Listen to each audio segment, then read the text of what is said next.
नमस्कार दोस्तों, एक नई कहानी बुरे समय के लिए तैयार रहें। आइए सुनते हैं। एक बार की बात है, मुकेश नाम का एक जवान लड़का था। उसने अपनी शिक्षा पूरी की और एक बड़ी ट्रांसपोर्ट सर्विस देने वाली कंपनी में मैनेजर की नौकरी ज्वाइन कर ली। मुकेश अपनी पहली नौकरी से बहुत खुश था। अब वह अपने सारे सपने पूरे कर सकता था।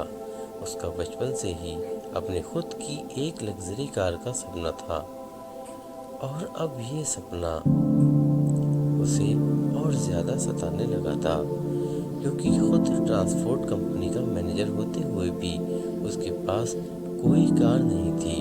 उसने हाल ही में नौकरी करना शुरू किया था, इसलिए उसके पास कार लेने के लिए पर्याप्त पैसे नहीं थे। फिर भी एक दिन उसने अपने पिता से इस बारे में चर्चा की और कार को लेकर अपने विचार पिता से कहे। उसके पिता ने समझाया, बेटे, मैं जानता हूँ कि तुम एक कार लेना चाहते हो, लेकिन अभी खरीदना जल्दबाजी होगी। विजय ने उत्तर दिया, जल्दबाजी? मैंने सोचा था कि आप मेरे इस फैसले से बहुत खुश होंगे। पिता ने कहा, मैं तुम्हारे लिए खुश हूँ मेरे बेटे, लेकिन तुमने हाल ही में अपनी नौकरी शुरू की है, लेकिन तुम्हें भविष्य में आने वाली कठिन समय के लिए कुछ पैसे बचाना चाहिए। इसके अलावा कार खरीदने से पहले कुछ समय इंतज़ार करना चाहिए और कुछ पैसे डाउन पेमेंट के लिए भी बचाना चाहिए, ना कि इसे पूरी तरह से ऋण पर खरीदना चाहिए। ओह पिताजी, आप बहुत ऑर्थोडॉक्स हैं। जब मुझे अभी कार मिल सकती है तो मैं इंतज़ार क्यों करूं? जिंदगी 4 दिनों की है और ये सिर्फ एक बार मिलती है। मैं पैसे बचाने में समय वेस्ट करना और अपने सपनों को छोड़ना नहीं चाहता। और आप कौन से कठिन समय की बात कर रहे हैं? क्या आपको लगता है कि मैं अपनी नौकरी खो सकता हूँ? क्या आपको मेरी काबिलियत पर शक है? मुकेश ने उत्तर दिया, नहीं बेटा, मुझे तुम्हारी क्षमता पर संदेह नहीं है। मुझे यकीन है तुम जीवन में ज़रूर सफल होगे, लेकिन हमें हमेशा सबसे बुरे के लिए तैयार रहना चाहिए। इसके अलावा मैं यह नहीं कह रहा हूँ कि हमेशा इंतज़ार करो। कुछ वर्षों तक प्रतीक्षा करो और आपात स्थिति के लिए कुछ पैसे बचाओ और साथ ही अपनी कार के डाउन पेमेंट के लिए भी कुछ पैसे बचाओ। पिता ने समझाया, मुझे समझ नहीं आ रहा है कि आप किस बुरे समय की बात कर रहे हैं।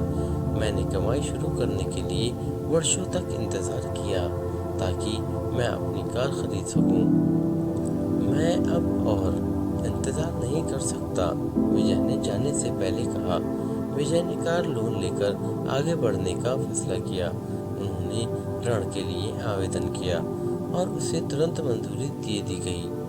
अब वह अपनी कार का गौरवान्वित मालिक था। उसे सफलता महसूस हुई। अब उसका सपना पूरा हो गया। एक दिन जब वह उठा तो उसने एक नए वायरस के बारे में खबर पड़ी जो पूरी दुनिया में फैलना शुरू हो गई थी। वह संक्रामक था, एक इंसान से दूसरे इंसान में फैलता था। इस नई बीमारी का कोई इलाज कोई नहीं ढूंढ सका। हर कोई डरा हुआ था। धीरे धीरे ये वायरस हर देश में फैलने लगा।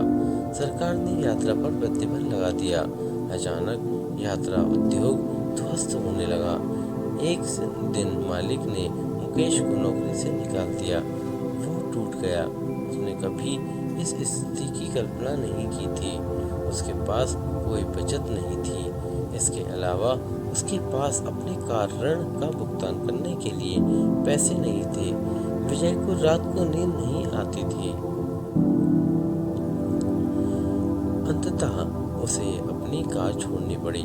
स्थिति इतनी खराब थी कि उसे अपना जीवन चलाने के लिए अपने दोस्तों से पैसे उधार लेने पड़े। उसे अपने पिता की सलाह याद आई और उसे कुछ भी बचत न करने और बहुत अधिक कर्ज लेने की अपनी गलती का एहसास हुआ। दोस्तों, ये कहानी हमें क्या शिक्षा देती है? याद रखें, आपातकालीन और कठिन समय के लिए हमेशा बचत करें, कभी ज़्यादा कर्ज ना लें, अपने वित्तीय लक्ष्यों की योजना ज़रूर बनाएं। धन्यवाद। आपका दिन शुभ हो।